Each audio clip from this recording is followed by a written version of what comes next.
This is the Breitspurbahn, an enormous train, 6 meters wide, 7 meters high. Inside, it is incredibly luxurious and heavily armed. Hidden under a dome is an anti-aircraft installation. There are countless weapons on board and cabins filled with soldiers. The train was the brainchild of none other than Adolf Hitler. It was his personal favorite toy. While many of his megalomaniac projects were cancelled as the war progressed, he tried to force this one into existence until his end, because it was central to the Nazis' plans for world domination.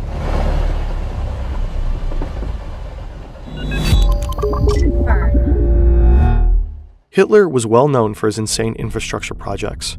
The German stadium was to be built in Nuremberg alongside the Congress Hall and the Zeppelin Field, with space for 400,000 people. It would have been the largest arena in the world. The Elbe High Bridge in Hamburg would have dwarfed the Golden Gate Bridge. These and many other projects were scrapped when the Nazis started losing World War II, but the Breitspurbahn was different. It was considered one of Hitler's favorite projects. In 1941, it was given top priority. Hitler personally demanded that all forces necessary be deployed to realize it. Although steel was already extremely scarce at the time, his project was granted 84,000 tons.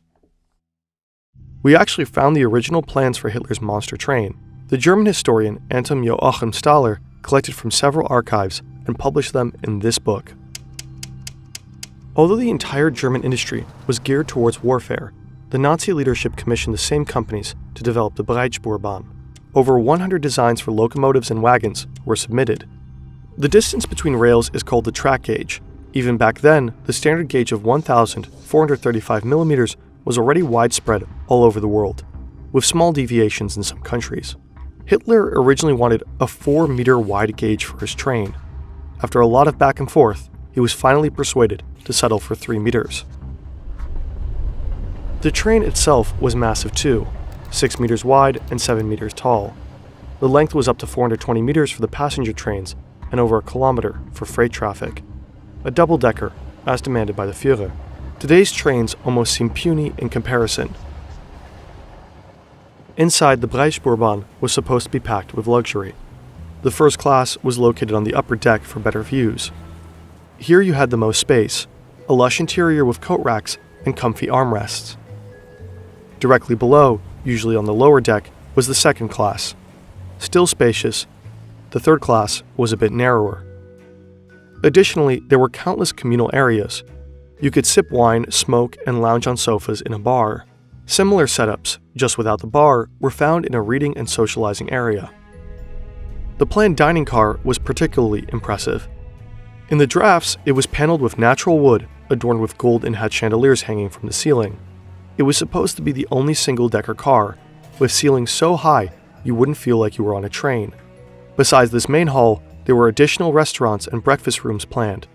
The train was also to feature a cinema for almost 200 people. A smaller stage should host lectures and performances. The train was meant to travel far, so the plans included sleeping cars.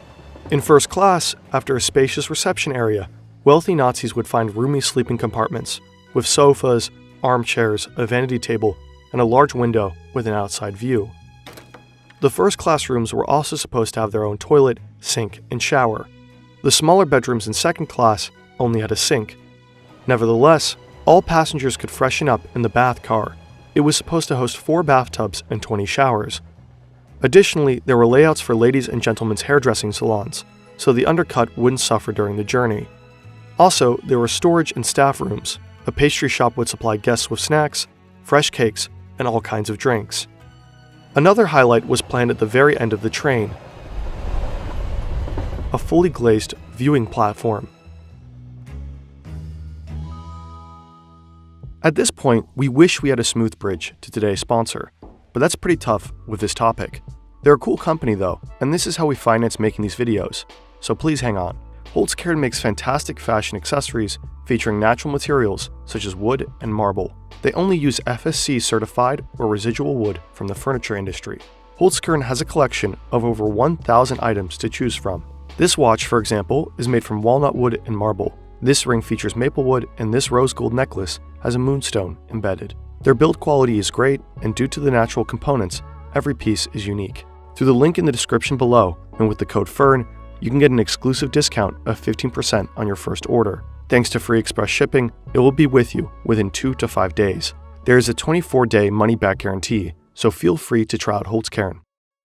While the planned first and second class carriages could only accommodate about 200 passengers, there were more than twice as many seats in third class.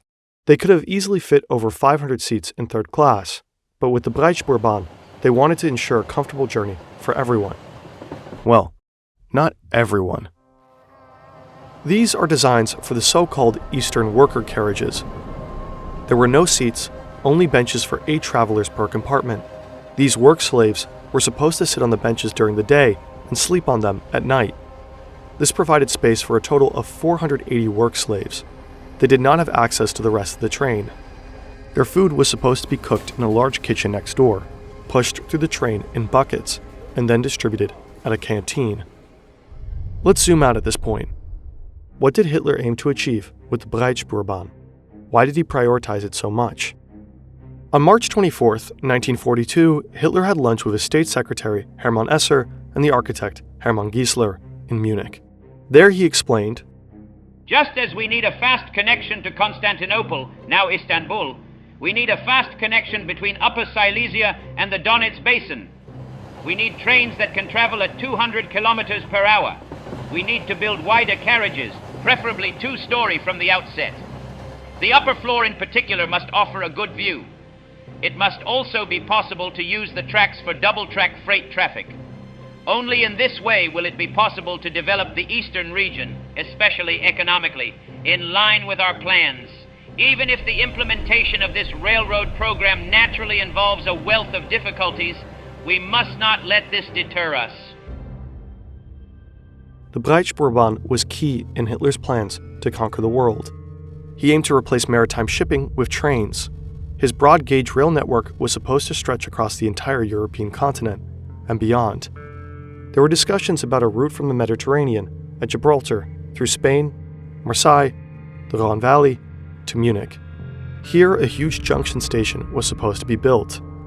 From there, it would head south to Rome, or eastward through Vienna to Budapest, Belgrade, Bucharest, and then to Istanbul.